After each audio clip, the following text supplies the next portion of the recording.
Hello, I'm Rachel Bavin from the Oncology Network.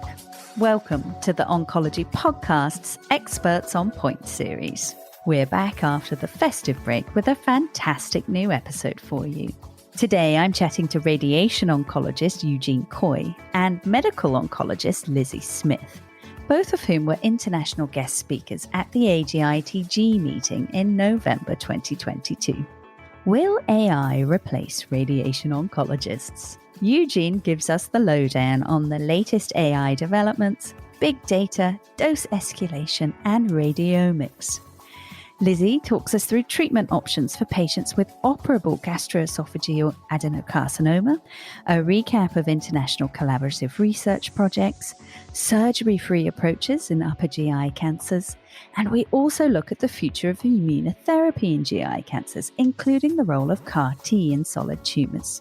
There's so much analysis and quite a few giggles packed into this short episode, so I hope you enjoy listening. And just a reminder that to access all of our free podcasts, registered healthcare professionals are invited to join the Oncology Network. This includes our popular diagnostics series, Beyond the Slide. Check out our latest episode exploring biomarkers and best practice in non-small cell lung cancer. Head over to oncologynetwork.com.au to find out more. It's free and only takes a moment. This is Rachel Bavin, and this is the Oncology Podcast. Hi, Lizzie. Hi, Eugene. Welcome to the Experts on Point podcast series. Thank you for having us. Hi, Rachel. Thanks for having us. Always a pleasure. I should say welcome back, Lizzie, as you've been on the Oncology Podcast a few times now, albeit during lockdowns. It must have been nice to travel again. How was your trip to Australia?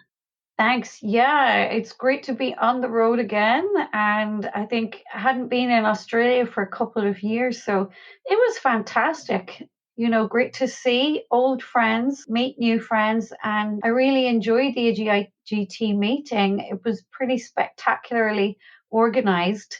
So we've just set up a similar group in the UK, and I was making lots of notes for our future meetings. But, you know, overall, I had a fab time and it was really worth the trip. Oh, that's lovely to hear. And Eugene, you've not been on our podcast before, so I'd like to start with a personal question, if I may, so our audience can get to know you better. What inspired your interest in radiation oncology and in GI cancers in particular? Thank you. Rachel, first of all, I appreciate being on the podcast. I appreciate the invitation. What inspired me to go into radiation oncology was actually a really riveting medical school lecture towards the end of my medical school tenure.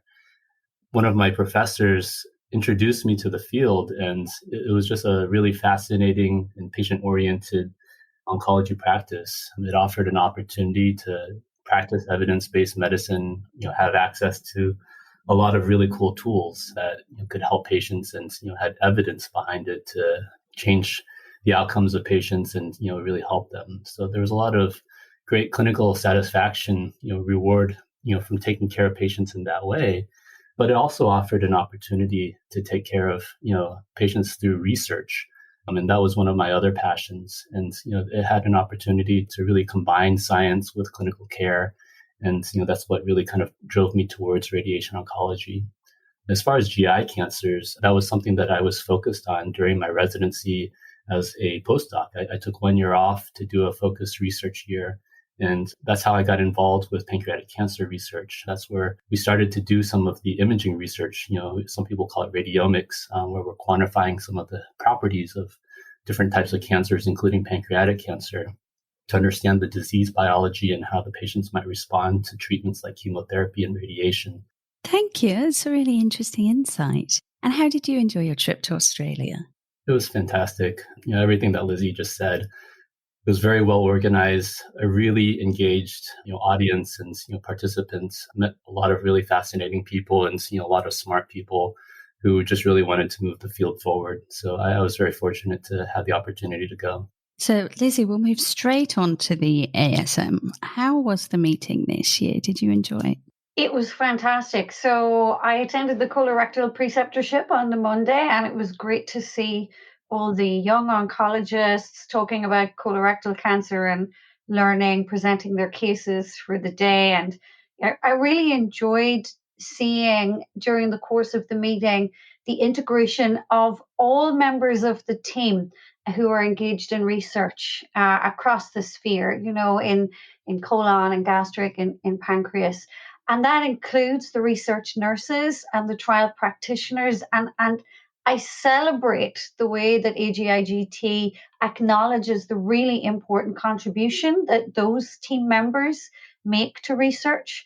And I also really respected the way that you're trying to engage with telemedicine for the more remote sites for clinical trial delivery. I think that's aspirational and something that we should be thinking about more in future because it's particularly patient-centered. And finally, I think the last session and really the theme of the meeting on equity of access and the telemedicine is part of that. Is important. So certainly I work in genomics in the UK and I work for an agency that is really trying to evolve equity of access to genomic testing across the spectrum, and clinical trials is one aspect of that. So, hats off for their work in this area. I think it's really forward looking. Yes, I think Australia in particular, because of the geography and the lessons learnt from COVID, it's a really exciting time for teletrials, telemedicine, and it's nice that the acknowledgement of the broader team. So thank you for that. When you forget what a big country it is, though, right? Because, one person came on their airplane from West Australia to the meeting with their teams. I think they got a prize for that at the end because just for their team bravery, I think, rather than anything else, rather than having an airplane, but for the team being so brave as to go in the airplane with a flying doctor. So there's really good examples of that in Australia, isn't there? Fantastic. So, Thank you. Eugene, you presented in the plenary on leveraging AI, radiomics, and big data tools. Can you give us a recap of this for listeners who may have missed the session? Yeah, certainly, Rachel. So it's an exciting time in medicine for a lot of reasons. And, whenever it comes to understanding how to incorporate artificial intelligence, AI, into our practice and use it to improve patient outcomes, there's so many different applications of that type of technology. One of the areas that we are interested in using AI is for the earlier detection of different cancers, especially ones that are highly deadly, things like pancreatic cancer, as well as some liver cancers like hepatocellular carcinoma and cholangiocarcinoma. So these are all very deadly, types of cancers. Their mortality worldwide is, the reason for cancer-related deaths, for all these cancers is increasing worldwide. And so there's a need to be able to find these cancers at an earlier stage when they can be potentially cured. Once they get to an advanced stage, it's deadly for the patient. Treatments are not effective. So we're using AI as well as quantitative imaging, the radiomics, to be able to look for cues within the standard of care imaging, like CT scans and MRI scans, that might indicate that a cancer is brewing within these organs, the liver and the pancreas. So we've built out a large consortium, a network of different collaborating institutions that allow us to collect the amount of data that's necessary to prove out some of the tools that we're developing in collaboration with others. And it's a very rewarding sort of enterprise whenever it comes to collaborative team science, because everybody's sharing their tools, people are sharing de-identified patient data, we're incorporating some of the clinical aspects of it. And so we talked about how that type of structure, along with the tools that, allow us to do these types of, artificial intelligence and machine learning sort of technology, scientific enterprises, to improve our ways of, managing those types of data, to incorporate that, in a faithful and, fair way amongst all of these different collaborating institutions. I also spoke about, some of the principles of team data science. That was towards the end of my talk. And we discussed, some of the kind of ground rules, the guidelines that we incorporated into this consortium, to allow us to all play within a fair environment where everybody, understood what they were, doing, what they were planning to contribute. And, so that there was, good ground rules from the start that everybody understood, how the consortium worked. And so that's something that I've been fortunate to be a part of and, helped to lead some of that to the point where it is. And, we're very excited about where it can go and, how it might be able to improve patient outcomes. So that's kind of, the bottom line of the high level summary of what we were trying to, get across to the audience. Thank you. Lizzie, you spoke at the Medical Oncology keynote breakfast session on immunotherapy. Can you give our listeners your thoughts on where we're going next with this? Great question. So I think to think about where we're going, we probably need to think about where we are. And so where we are is over the past couple of years, we've integrated immune checkpoint inhibitors into the first line setting for advanced gastroesophageal cancer. And that's improved survival. And we're starting to see maybe 25, 30% long-term survivors, which is excellent, much better than before for these patients. I think the first easy next step is to integrate immune checkpoint inhibitors with chemo with novel targets. So we already have established HER2, and we've seen early signs that combining immune checkpoint inhibitors with HER2-directed therapy and chemo is effective in KEYNOTE-811. We also have some really exciting new targets coming along, like Claudin 18.2, FGFR2b. And I think that's where the major changes will be with those studies in combination over the next 3 to 4 years. And moving slightly beyond that, we have really exciting new drugs like bispecific T-cell engagers, which target maybe a cancer antigen, again, like Claudin 18.2, and maybe a T-cell engager like CD3, and bring the T-cells to the tumor to evoke an immune response and also set up a cascade to develop memory T-cells. So I think it's early days for those, but they appear very potent. And also, very excitingly, CAR T. So CAR T cells have been super effective in hematological cancers, targeting CD19, for example.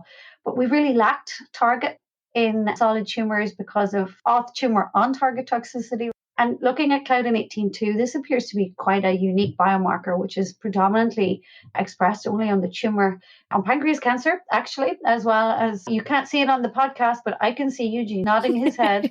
So on pancreas cancer as well as esophagogastric cancer. And we've seen good results from single center study out of China using targeting Claudin 18.2. That is now going forward in an international study. So response rates of 50%. What we want to do is increase the longevity of those responses, like we see in hematological cancer. So it's baby steps for now for CAR T in solid tumors, but we're starting to get there. And finally, we need to integrate all of those into patients with operable cancer so we can cure those cancers in more patients. We cure about 50% of patients with operable cancer currently. So we're going to have a nice portfolio of trials for the clinical trialists in the room over the next couple of years, but it's going to be great for patients because when we start to see response rates of, 70% and above, which we've seen for chemo, trastuzumab and pembrolizumab across the board, this has got to translate into better long-term outcomes. So I'm very excited. Yes, it sounds like an awful lot of work, but very exciting. Certainly keeping us busy for sure. You don't get bored. No. That's the colon cancer, though.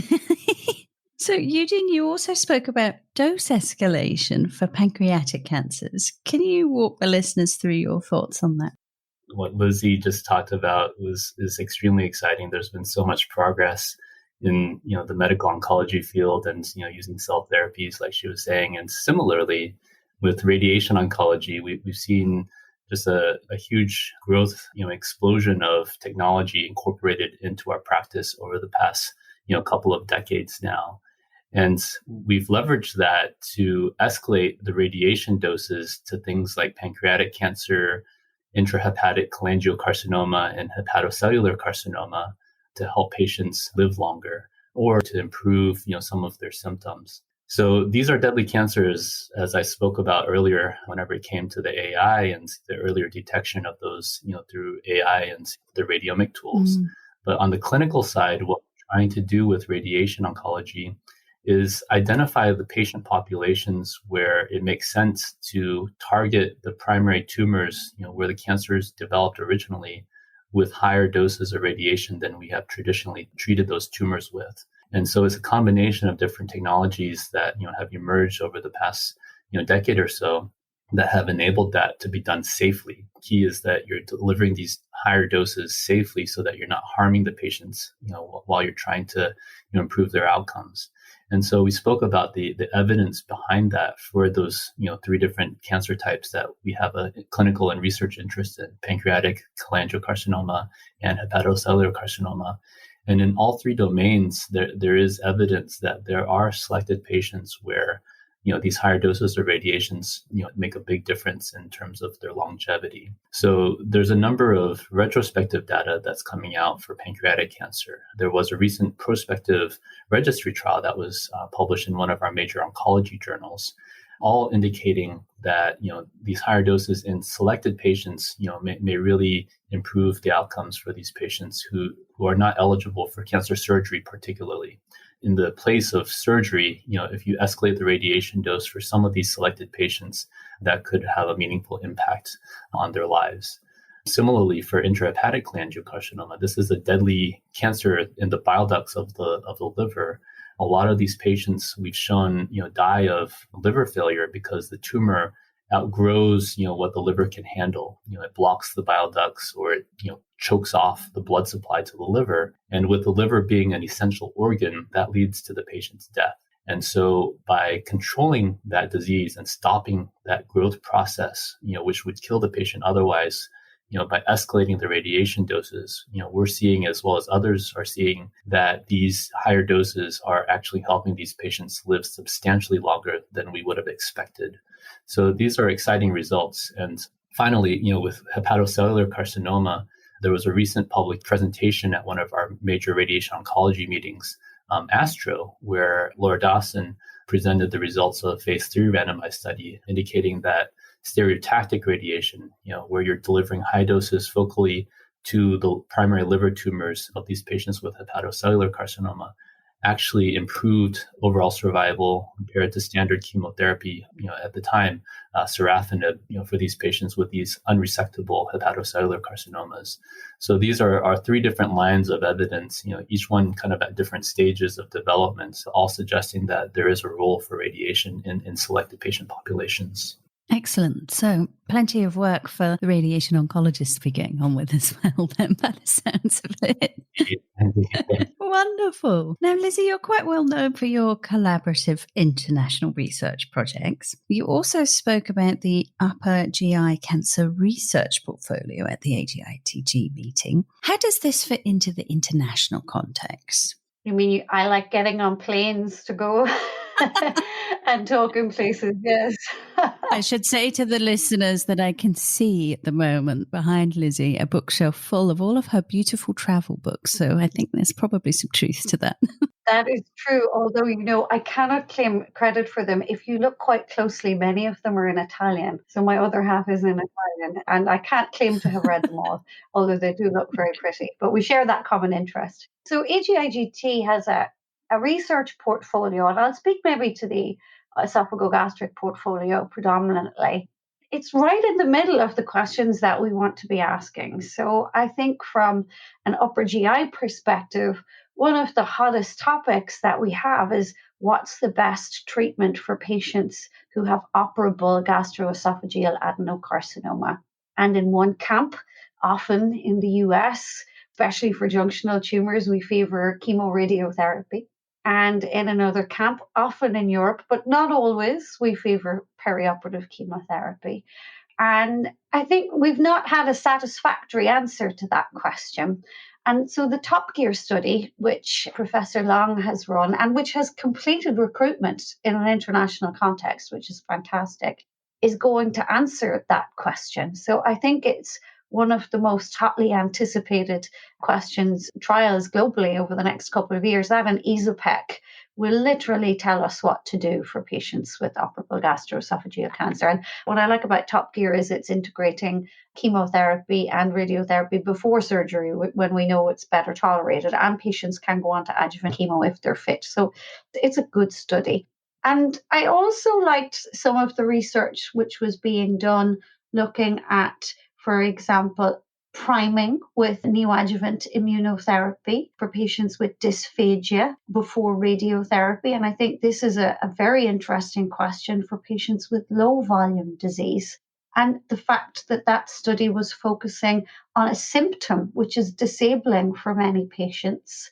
And based on the early study data, which I think was limited number of patients, they did have really good outcomes. And I think that as we move forward, integrating more successful treatments into patients for esophagogastric cancer, we'll be able to refine the groups of patients who we treat. So this is suitable for a small number of patients with oligometastatic disease, perhaps which is not resectable, and really able to help those patients perhaps without the burden of chemotherapy early on in their disease course. So I think that's exciting. And another study that we're waiting on the results of are Integrate 2. So again, it's based on really nice international collaborative research looking at whether regorafenib was effective in patients with chemorefractory gastroesophageal cancer. And, so this was based on, so we know that TKIs like regorafenib are registered in China, but we do need to validate those results in an international context, because sometimes we see different results out of Asia than Europe and the US for gastric cancer. We don't really know why that is, but we do. And so this is a really nice study combining TKI and immune checkpoint inhibitors, and one of the first studies that did not use a placebo in the third line setting. So that's showing that we've moved on now. So we have an established standard of care, third line, which is Lonsurf, or as you will, a TKI perhaps in some countries. So combining that with immune checkpoint inhibitors, and that combination did show some efficacy, response rates of 60 or 70% in Asian studies, but lower in international studies.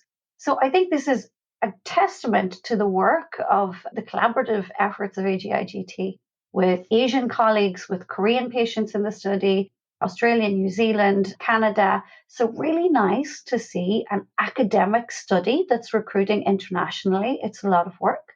We haven't seen the results yet. I'm not sure if they're going to be at ASCO GI, but whether the results are practice changing or not, I don't know. But, regardless, it's great to see that we as academics can get together and ask important questions. And so I think big phase 3 trials that you're running, and it's, as I said in the beginning, hats off to the group. You're definitely punch above your weight, I think, given that Australia has a population of 20 million people, and I think we could only aspire to be like that in the UK. So well done. Oh, very kind words. It's very refreshing having both of you on the show and the different perspectives from the medical oncology and radiation oncology. So before we wrap up, I wonder, Eugene, if you have any questions for Lizzie. I mean, Lizzie, you've talked about so many exciting things, that are going on in the field with GI cancers. I wonder if there's anything else that you're excited about, or things that you see as, coming down the pipeline for medical oncology or oncology in general that really gets you excited. So I think a couple of things. Thank you. Well, I didn't touch on surgery-free approaches, right? So I think that's what we should really be moving towards in upper GI cancers. We've got two groups of patients, MSI, adenocarcinoma. We've seen great results for those with immune checkpoint inhibitors across the board, pathological response rates of 60%. So complete response rate. So I think for 60% of those patients, we should avoid surgery in future, minimum. So there are trials going on for that. And I think organ sparing, and Eugene, I don't know if you agree with me, but, for patients with squamous cancer of the esophagus, esophagectomy is such a morbid operation, such effects on quality of life.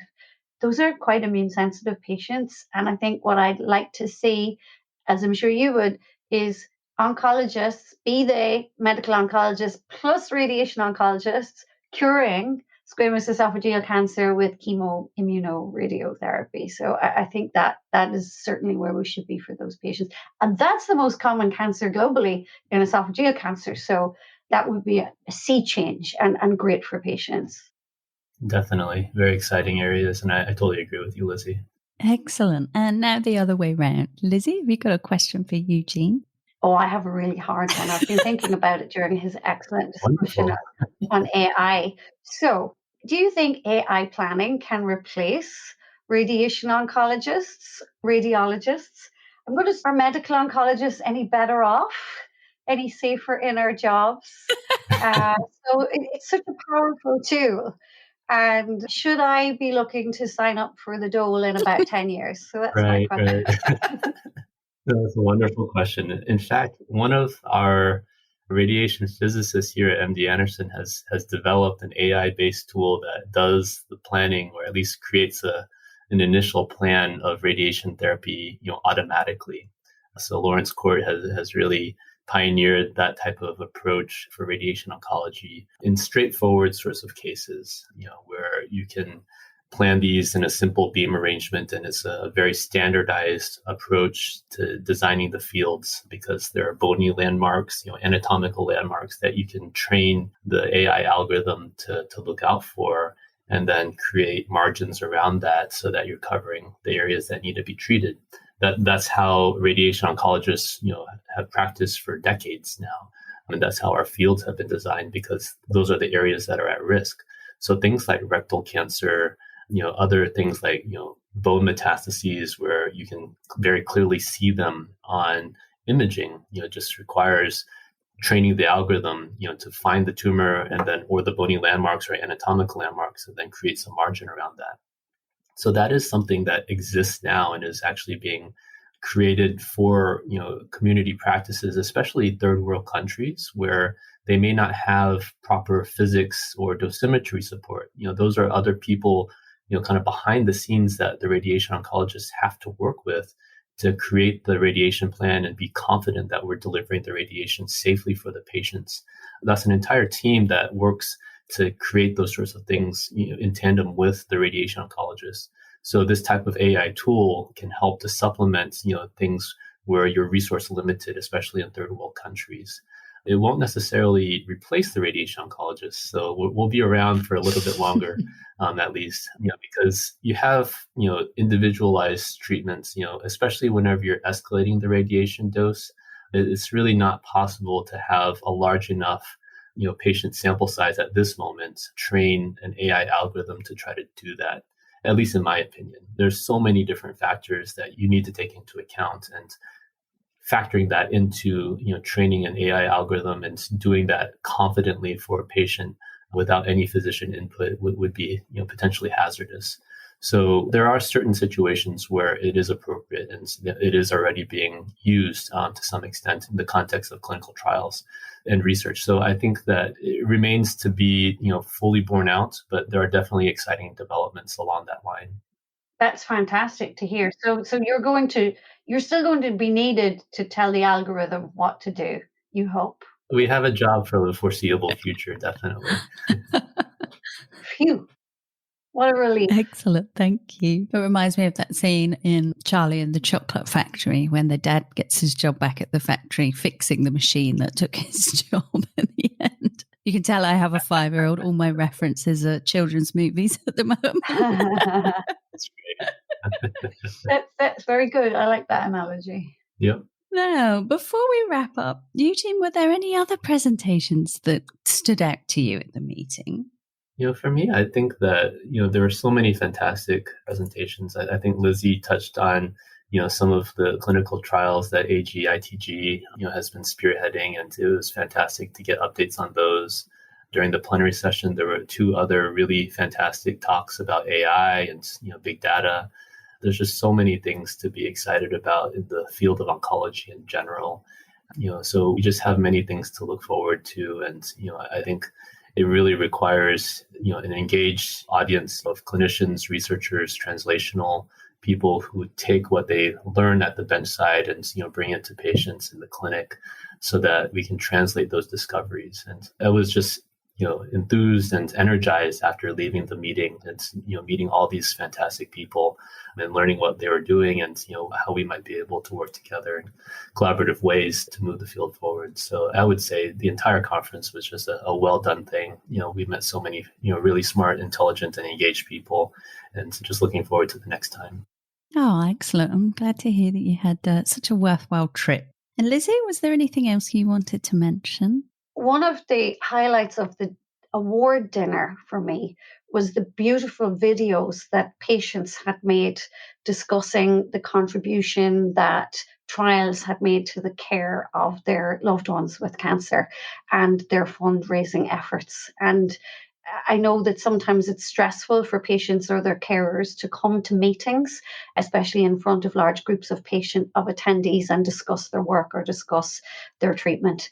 And it was a brilliant and really engaging way to show the people who were there why they're doing what they're doing.